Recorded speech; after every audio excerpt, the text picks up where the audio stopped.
If you asked me what my favorite Mario Kart game was, I'd tell you without hesitation, Mario Kart Double Dash. It's the quintessential racing game on my favorite home console, the Nintendo GameCube, which makes me a little bit biased. Hey, there's nothing wrong with the other games either, I just have this idea of Double Dash just being the best Mario Kart game. However, I haven't played the game in a really long time.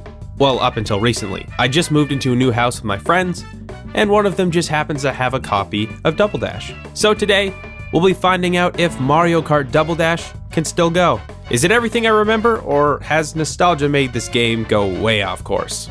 Let's find out. 3, 2, 1, go! Released worldwide in November 2003, Double Dash has one major gameplay change that hasn't been done before or since in any other Mario Kart game. This is the only game in the series that allows you to use two different characters at once. Pretty cool, right? It's fun to mix and match characters. You can have silly combinations like Mario and Waluigi, or Yoshi and Donkey Kong. One of the characters drives while the other uses items. You can also switch between characters on the fly, which allows you to carry two items at once. However, this also means that Double Dash has to have 16 characters on screen at once, compared to 8 in the previous Mario Kart games. Luckily, since the GameCube is a much more powerful machine, the 3D models are much larger in scope, and really, everything presentation-wise is bigger and better. The courses are still really unique, but they're much larger in scope, and there's a lot of things they've done that couldn't really be done in the older games. Here's a good example. In Donkey Kong Jungle, you literally get shot out of a cannon. Not the easiest thing to replicate on a Super Nintendo. Okay, that's not fair. The courses aren't the only area of the game that's been upgraded. The character models are now fully realized in 3 dimensions. Although now that 3D polygons have advanced even more, you can start to see some of the jagged edges on some of the character models. Most of the hazards and obstacles are also rendered in-game in full 3D. Obviously, rendering 16 full characters on screen at once is no easy feat, and the GameCube does a pretty good job. The characters are also much more animated. They celebrate when they win a race or hit an opponent, and they look noticeably sad when they lose or get hit with an item. It's a subtle touch that adds a lot to the presentation of Double Dash. The game runs at 60 FPS, and slowdown during gameplay is almost a non-factor.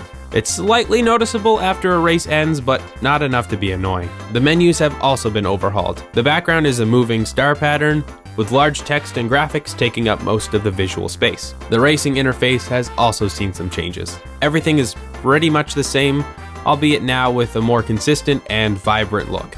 It's much better. Usually the first thing I'll notice with any game though is the audio. How does the soundtrack affect the gameplay? What do the sound effects represent? Are they accurate? Does everything sound nice? I'm happy to report that Mario Kart Double Dash has a great soundtrack, and the sound effects are exactly what you're expecting. Every character has their own iconic grunts, growls, and voice lines, and items still have their own distinct sound effect. Double Dash takes it a bit further with subtle things you might not notice right away. There's all sorts of sound effects in the game, ranging from driving over different surfaces to hitting different objects like walls or other carts. And you can also honk your own horn.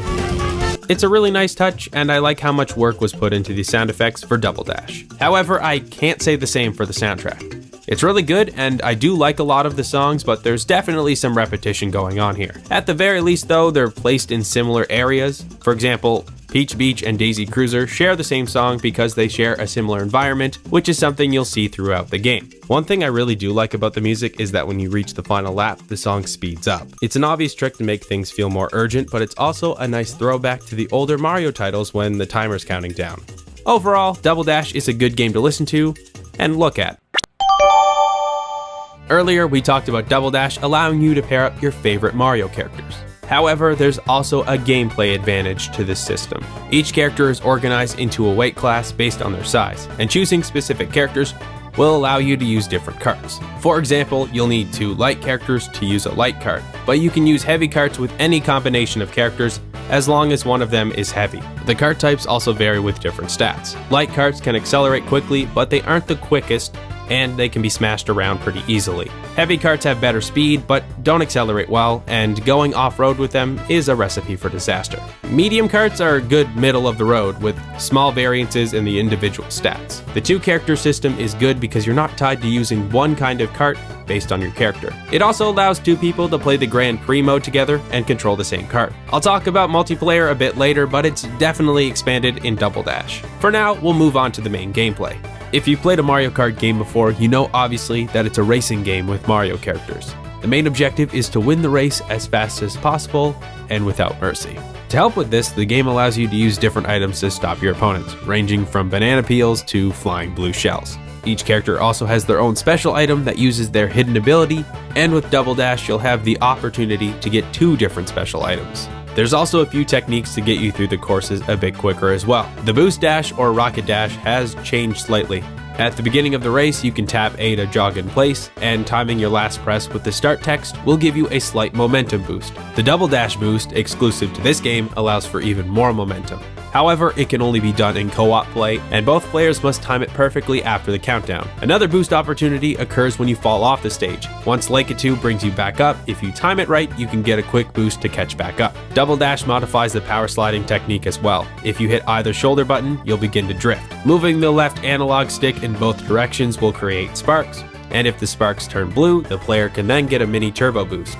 This works really well with the light karts and any kart with really good acceleration. However, it can definitely be hard to handle, especially around tight corners or sharp turns, so be careful. Getting used to all of this again is a bit cumbersome. I'll be honest and say that the first time racing, I had a few issues, especially with drifting. With time though, you get used to it all again, and even if you're a new player, it's an easy game that you'll get good at if you put in the practice. While you're racing, you may find that there's lots of hazards and obstacles in your way. This isn't really anything new to Mario Kart, but since the game has made such a leap from the Nintendo 64 to the GameCube, there's more ways to impede your progress. There's cars, chain chomps, piranha plants, wigglers, thwomps, cheap cheeps, and all sorts of obstacles to dodge, combined with other players trying to use items to stop you. Obviously, you have your own ways to fight back, and I'm not opposed to having all these hazards, but sometimes it can be a bit much. Depending on your size, you might be more susceptible to getting hit, or at other times an item might glitch out and hit you in weird ways. Case in point, I've had red shells careen backwards and hit me, and I've been hit by blue shells after being in second place for a good amount of time. With all of that said, Double Dash wants you to earn that victory, and trust me, there's a lot to win here. The single player mode in Double Dash is Grand Prix mode. You'll start with 12 courses divided into 3 different circuits: the Mushroom Cup, the Flower Cup, and the Star Cup. Grand Prix is also divided into different difficulty modes known as engines. So you have 50cc, 100cc, and 150cc. Nothing really new here, it's just easy, medium, and hard mode. There's no real story mode in Double Dash, just have fun perfecting your skills, and you'll be rewarded with new stuff to try out. Obviously, with any sort of single player experience, there's usually some stuff to unlock. To get all the unlockables, you'll need to beat every cup on every difficulty.